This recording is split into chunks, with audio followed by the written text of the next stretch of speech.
in St. Petersburg, Russia, where a single family ruled a dying empire. A family so powerful, they believed themselves ordained by God as absolute rulers.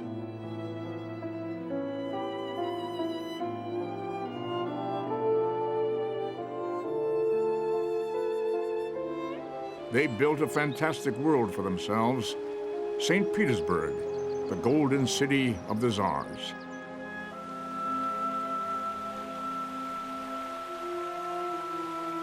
It dazzles the eye with sparkling fountains, extraordinary mansions, magnificent cathedrals, and the fabled Winter Palace, the grandest royal residence in all of Europe.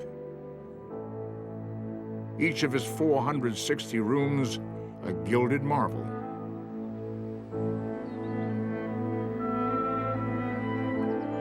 This is the home of the Romanovs, a royal family whose glittering dynasty endured for centuries and ended in bloodshed.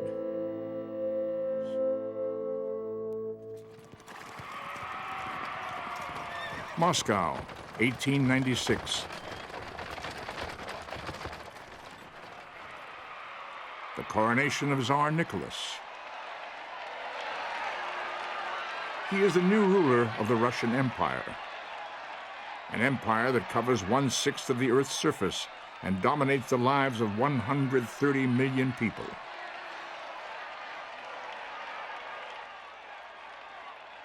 The Romanov Dynasty has ruled Russia for almost 300 years. But Tsar Nicholas has little taste for the day-to-day burdens of governing his immense empire.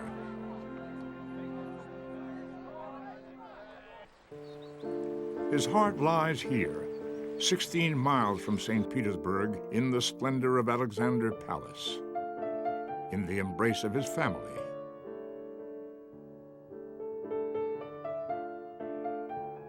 The Tsarina Alexandra is the love of his life.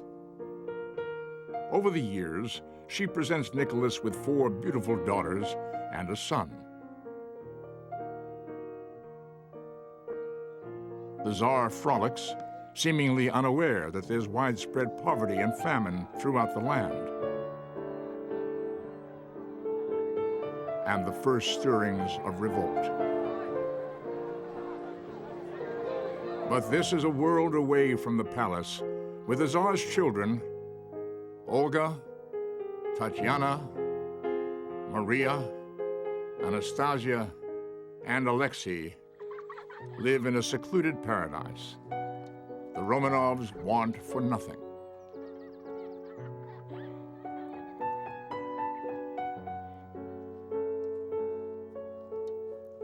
When duty calls, Nicholas and Alexandra venture into St. Petersburg to entertain the nobility.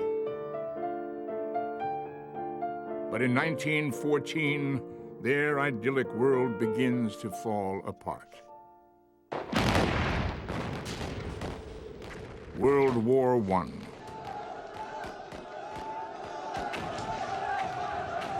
It begins in a fever of patriotism. But the Tsar's ill-equipped army suffers appalling casualties. 7 million of his subjects are killed, wounded, or captured. A general reports the army is drowning in its own blood. Tens of thousands desert and join the growing Bolshevik uprising. The soft world of the Romanovs comes crashing down in the spring of 1917. A new leader is emerging, Vladimir Lenin. His revolutionaries arrest Nicholas and his family and confine them under guard in the Alexander Palace. Their every move is watched by the hostile Bolshevik guards.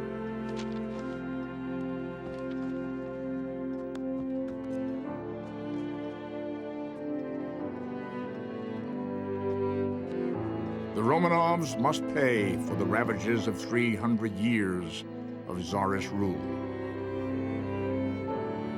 Most of the servants are sent away, and the royal Romanovs toil like peasants in a vegetable garden.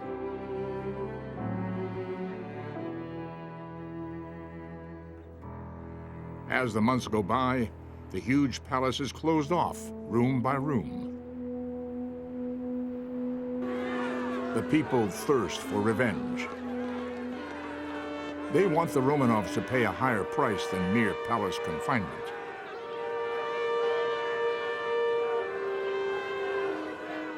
The family is forced to leave the Alexander Palace. The Romanov daughters hastily sew the few remaining family jewels into their clothing. This could be their passport to safety. They hope the train will carry them west to England. But it goes east to Siberia, to the desolate and remote city of Ekaterinburg. The Romanovs are put in a building ominously called the House of Special Purpose. They live behind locked, guarded doors in a few cramped rooms, prisoners.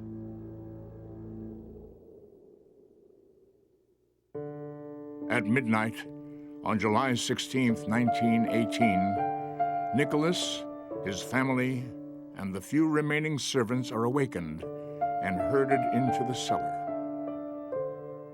They are not told why. Guards group them against the wall as though they're going to have their picture taken.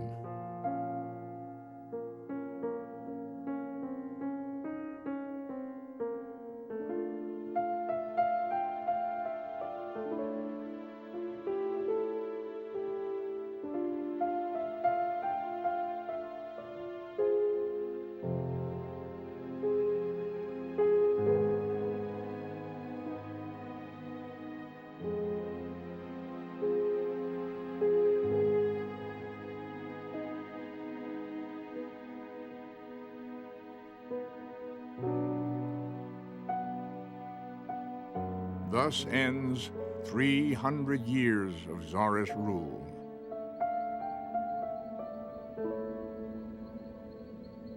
The Tsar and his family are dumped into a single mass grave, their bodies doused with acid.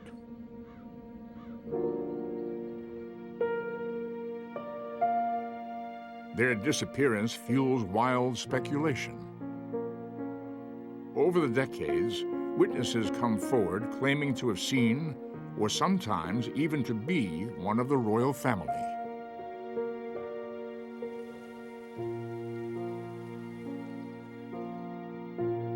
Then, in 1991, a grisly scene in the woods near Ekaterinburg.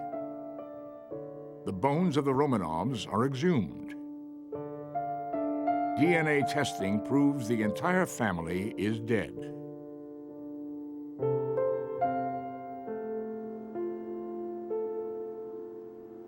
But for better or worse, the Romanov spirit lives on in the wondrous city of St. Petersburg and in the haunting tranquility of the Alexander Palace.